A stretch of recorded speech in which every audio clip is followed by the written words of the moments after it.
جی چلیں تو ہم لوگ جو ہے آج العہد الجدید یعنی العصر الحدیث کے بارے میں پڑھیں گے۔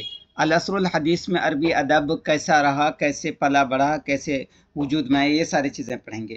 تو یہاں پہ رک کر کے ہم ایک چیز جان لیں، سب سے پہلی چیز کہ العصر الحدیث کی بات کریں تو اس کے بارے میں کوشچن کس طرح کے آئیں گے، وہ ایک کوشچن کا ایک بنچ وہ دیکھ لیں، پھر جو ہے ہم لوگ پڑھتے جائیں گے۔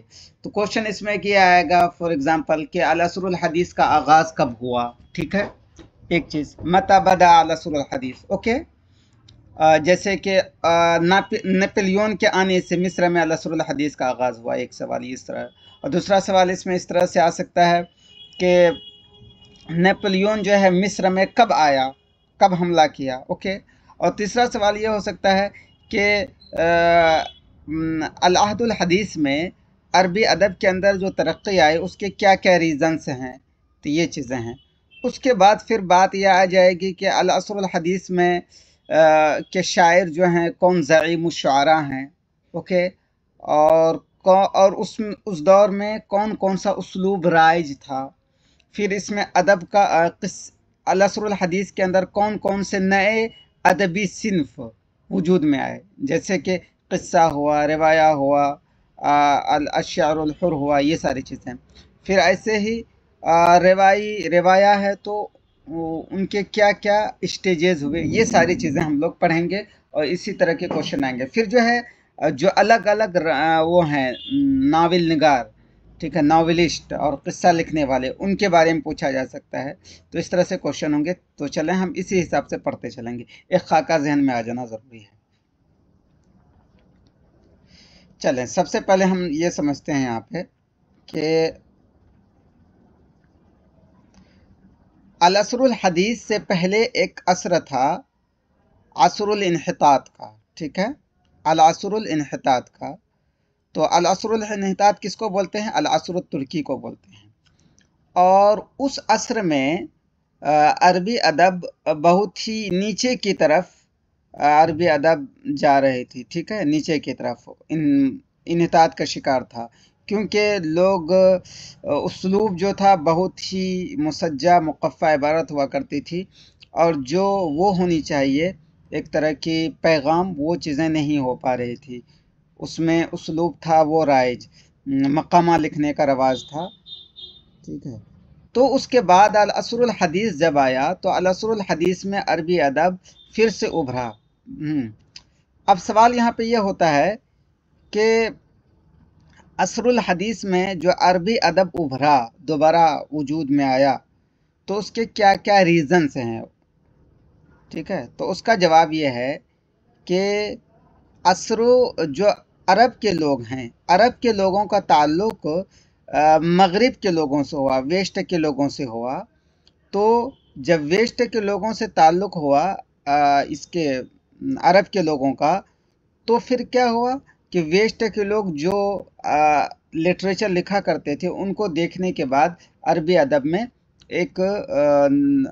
ایک نیا رجحان پیدا ہوا، ٹھیک ہے۔ اب یہ آپ کو سمجھ میں آ گئی۔ اب یہیں پہ رک کے ایک چیز یہ سمجھ لیں کہ مغرب سے جس دیش کا تعلق سب سے زیادہ تھا وہ لبنان کا تھا، ٹھیک ہے۔ لبنان جو تھا، لبنان کا تعلق سب سے پہلے مغرب سے ہوا، ٹھیک ہے۔ جبکہ لبنان میں وہاں کے بادشاہ فخر الدین کا دور تھا، فخر الدین کا جب دور تھا لبنان میں، ٹھیک ہے، فخر الدین کا جب دور تھا لبنان میں، تو اسی وقت سے لبنان کا تعلق مغرب سے ہوا، مغرب مطلب یورپ سے۔ اور پھر اسی وقت لبنان میں یورپ سے لوگ آنے لگے لبنان، پڑھنے کے لیے، سکھانے کے لیے، اور ایسے ہی لبنان سے بھی لوگ جانے لگے۔ تو یہاں سے عربی ادب کے اندر ایک وہ پیدا ہوا، ترقی پیدا ہوئی۔ خیر، تو یہاں پہ ایک اہم پوائنٹ جو آپ کو یاد رکھنا ہے اس جگہ، وہ یہ یاد رکھنا ہے کہ عربی ادب کے اندر عصر حدیث میں جو ترقی آئی وہ مغرب سے تعلق کی وجہ سے آئی، اور جس دیش کا تعلق سب سے پہلے مغرب سے ہوا، یورپ سے ہوا، وہ لبنان کا ہوا۔ بس یہ یاد رکھنی ہے، ایک چیز یہ ہوگی۔ اور دوسری چیز یہ کہ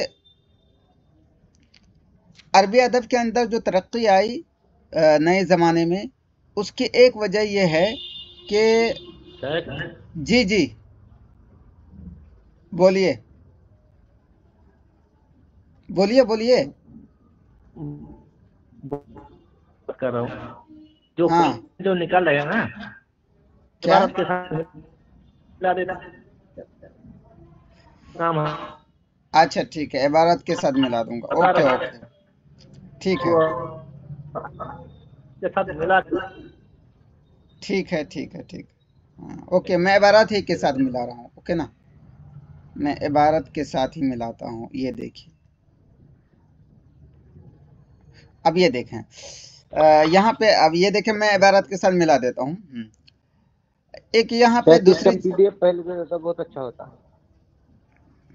पीडीएफ भेज दिया गया है, पीडीएफ भेज दिया हूँ आज, पीडीएफ भेज दिया हूँ। सुने सुने, इबारत के साथ मिला रहा हूँ। वो देखिए, अरबी अदब में नए ज़माने में अरबी अदब में जो तरक्की हुई, उसका एक रीज़न तो आपने ये पढ़ लिया कि लुबनान का ताल्लुक, अरब देश का ताल्लुक मगरिब से हुआ। उनमें सबसे पहले लुबनान का हुआ था, ठीक है, बाद में चल के मिस्र का हुआ। दूसरी रीज़न ये है कि मुसलसल यूरोप जो है, मुसलसल यूरोप यहाँ से लबनान से, मिस्र से यूरोप वफ्द जाने लगे पढ़ने के लिए, ठीक है। मुसलसल यूरोप वफ्द जाने लगे पढ़ने के लिए। तो जब यूरोप वफ्द गए पढ़ने के लिए, तो वहाँ पे देखा कि लोग जो है किस्सा लिख रहे हैं, मसरहिया लिख रहे हैं। तो वहाँ से जो है अरबी अदब के अंदर एक तरक्की हुई, नई नई चीज़ें आई। एक ये रीज़न ये, और एक तीसरा रीज़न ये है कि ये देखें, मैं मिला के ही करने की कोशिश करता हूँ।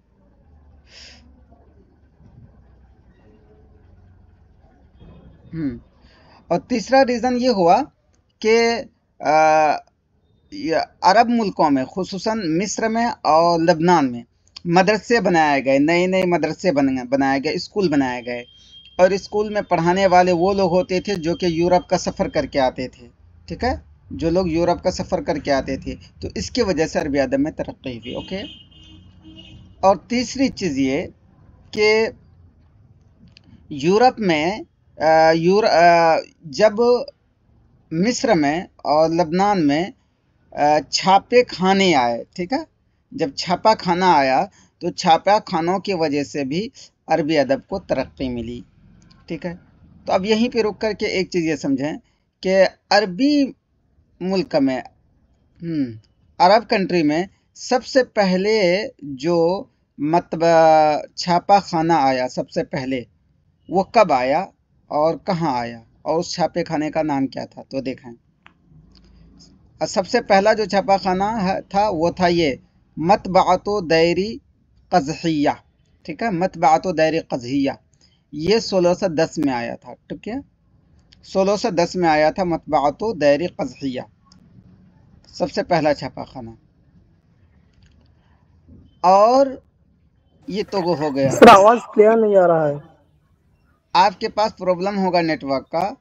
क्या सबके साथ यही है कि आवाज क्लियर नहीं आ रही है? जी क्लियर है। नहीं भाई साहब, ठीक बिल्कुल आपके साफ आ पास रही है आवाज। नेटवर्क प्रॉब्लम हो रहा होगा, प्लीज आप सॉल्व करें। बिल्कुल क्लियर आ रही है सर, क्लियर है जी। अब देखें, और एक रीजन जो है, ये देखें मैंने जो हाईलाइट किया, हमलतु नाबिलियन व नहज़तु मिस्र।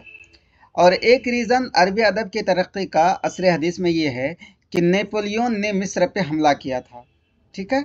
जब नेपोलियन ने मिस्र पे हमला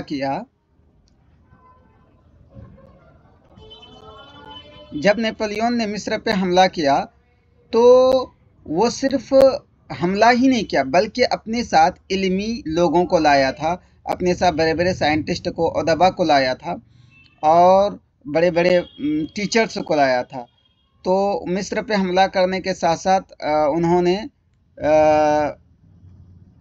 उन्होंने मदरसे खोले, ठीक है, और लाइब्रेरी बनाया, और सहाफ़ी लाए थे, सहाफ़ियों को लाया, मैगज़ीन निकाला, मदरसा खोला मिस्र में। ये नेपोलियन ने। तो उसकी वजह से मिस्री लोगों को जो यूरोपी तहजीब थी इससे उनको पता चला कि यूरोपी तहजीब क्या है, तो वहीं से अरबी अदब के अंदर एक तरक्की आई। अब यहीं पे रुक करके एक सवाल ये आ सकता है कि मिस्र पे नेपोलियन ने कब हमला किया था, बताएं आप लोग बताएं। 1798 में मिस्र पे नेपोलियन ने हमला किया। 1798 ओके ठीक है, 1798 में मिस्र पे नेपोलियन ने ये हमला किया था। और अरबी अदब का असर हदीस का जो आगाज़ हुआ है वो किस दौर से हुआ है, तो हम ये कह सकते हैं कि 1798 कह सकते हैं कि 1798 से असर हदीस में अरबी अदब के अंदर तरक्की हुई है। ठीक है, असर हदीस का आगाज़ जो हुआ है अरबी अदब में 1798 हम बता सकते हैं। ओके, और यहीं पे रुक कर के एक चीज़ और समझ लें कि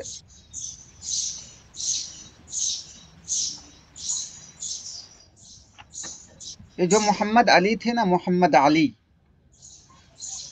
अली जब मिस्र के हुक्मरान हो गए तो इनके दौर में मुसलसल जो है तर्जुमे का काम हुआ और मुसलसल वफूद जो है इन्होंने यूरोप ममालिक भेजा पढ़ने के लिए।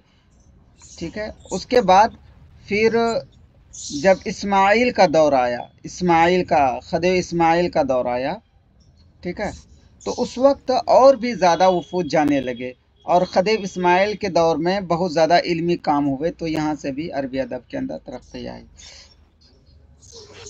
चलें यहीं पे रुक करके एक सवाल यहाँ पे, ये जो हम पूरा पढ़े हैं इसमें सवाल इस तरह से आ सकता है कि सवाल आएगा हुनाका इद्दतु अस्बाबिन लिअन्नहदती अलहदीथती फिल आलम अलअदबियती फिल आलम अरबी, कि आलम अरबी में नई बेदारी का, अदबी बेदारी के बहुत सारे असबाब हैं, तो उनमें से कौन कौन से हैं। नंबर 1 हमलतो नापोलियन, ये लिखा जाएगा, नेपोलियन का हमला मिस्र में।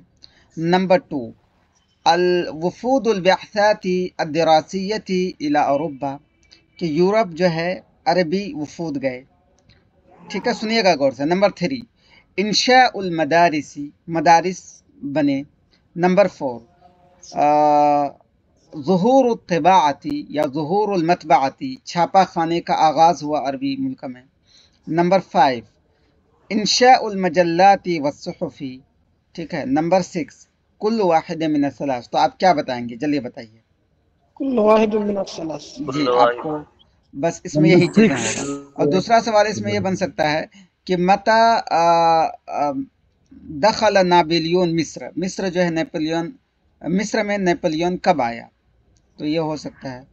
तो आप क्या बताएंगे? 1898 में। ओके, अब एक सवाल ये बनेगा यहाँ पे, इस तरह से बन सकता है कि मिन असबाबी मिन अवामिली ज़ुहूरी अन्नहदती अलअदबियती अलहदीसती फिल अरबी इत्तिसाल शर्क़ी बिल ग़रबी, के जो आलम अरबी में जो अदबी एक वो अदब में तरक्की आई, ठीक है, उसके एक रीज़न ये है कि मशरिक का ताल्लुक यूरोप से हुआ। ठीक है, तो फ़अय्यु बिलादिन अस्बक़ु फिल इत्तिसाली बिल ग़रबी, तो कौन सा मुल्क जो है सबसे पहले यूरोप से उनका ताल्लुक हुआ, किस मुल्क का? तो नंबर 1 मिस्र, नंबर 2 लुबनान, नंबर 3 इराक। आप क्या लिखेंगे, जल्दी बताइए। लुबनान होगा सर, लुबनान। ओके, अब यहीं पे एक चीज़ ये हो सकता है, एक सवाल कि कि अरबी अदब में, नए दौर में अरबी अदब के अंदर जो तरक्की आई, उनका एक रीज़न ये है कि वफूद जो है यूरोप जाने लगा पढ़ने के लिए। तो किसके ज़माने में सबसे ज़्यादा वफ्द गया? Number 1 Mohammed Ali, number 2 Ismail. तो आप क्या बताएंगे? इस्माइल के दौर में। तो इसमें यही सारी चीज़ें हैं और ज़्यादा कुछ नहीं। ठीक,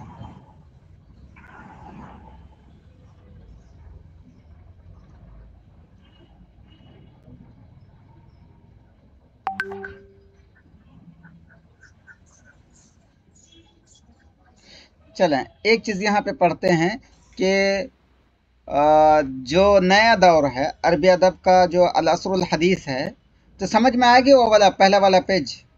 क्लियर हुआ उसमें सारी चीज़ें? जी डिस्टर्ब हो रहा है सर, आवाज नहीं आ रहा। क्लियर आवाज। ठीक है, ओके। अब हम ये पढ़ते हैं कि असरे हदीस में जो नस्र लिखने वाले थे उसके कौन कौन से मदरसे थे असरे हदीस में।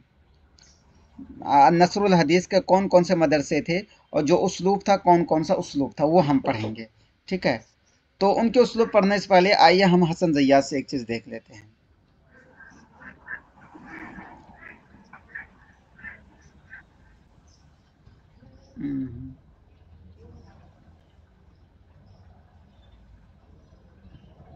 वो दूसरी चीज़ है, चलिए। तो असरे हदीस में एक जो उसलूब था, एक उसलूब था बिल्कुल अल मुहाफ़ज़ा अल जामिदा का, यानी कि जो पुराना उसलूब था ना, जो पुराना उसलूब था उसी उसलूब की हिफाजत करना था, ठीक है। जो पुराना उसलूब था उसी उसलूब का हिफाजत करना। जी जी सर नेटवर्क का प्रॉब्लम की वजह से मैं दो बातें छूटे गए हैं। जो छापा खाना है ना, कब आया था, नाम क्या था, किसके दर में आया था? जो छापा खाना, ये देखिए उस छापे खाना का नाम था मतबाअतु दैरी क़ज़हिया। ये मतबाअतु दैरी क़ज़हिया ये 1610 में आया था, ठीक है। ये शायद लुबनान में आया था, सबसे पहले लुबनान में आया था 1610 में, लुबनान में। तो ये एक बार और देख लीजिएगा, मुझे याद आ रहा है जहाँ तक ये लुबनान ही है। मतबाअतु दैरी क़ज़हिया लिखा हुआ है सब कुछ। हाँ, तो अब यहाँ पे रुक करके हम सबसे पहले शॉर्ट में समझ लेते हैं, फिर हम इबारत पढ़ेंगे, इबारत से समझेंगे। अरबी अदब में जो नस्र लिखने का रवाज था उसको आप ये समझें, उसका जो उसलूब था ना, एक उसलूब था कि जो कि मकामा वाला उसलूब है। जैसे मकामा वाला उसलूब क्या है कि मुसज्जा मुक़फ़्फ़ा इबारत लिखा जा रहा है, एक उसलूब ये था। और दूसरा उसलूब था वो वाला उसलूब खल्दून वाला उसलूब, जैसे इब्न खल्दून रहमतुल्लाह अलैह थे, उनका जो उसलूब था बहुत ही सहल उसलूब था। दूसरा उसलूब वो था लिखने का रवाज, ठीक है। तो अब वो जो मकामा वाला उसलूब था उस उसलूब ही को कहा जाता था मदरसतुल मुहाफ़ज़ा अल जामिदा, ठीक है। मदरसतु अल मुहाफ़ज़ा अल जामिदा। एक मिनट हम ये ले लेते हैं।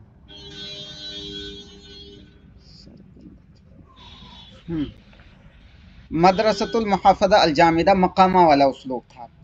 और ये उसलूब का मतलब क्या था? इस उसलूब का मतलब ये था कि मुसज्जा मुक़फ़्फ़ा इबारत लिखा जाए। अब सवाल ये आएगा कि मदरसतु अल मुहाफ़ज़ा अल जामिदा जो थे इसके अरकान कौन थे, ठीक है।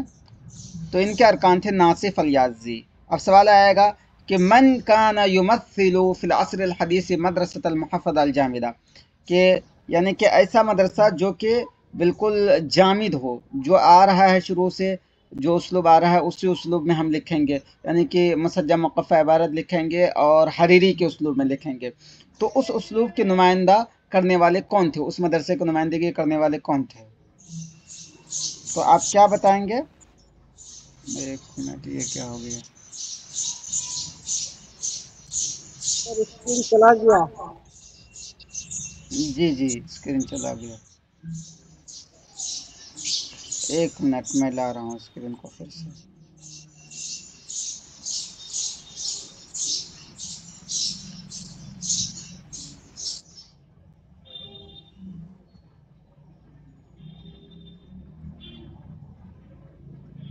रफीक भाई म्यूट कर दीजिए।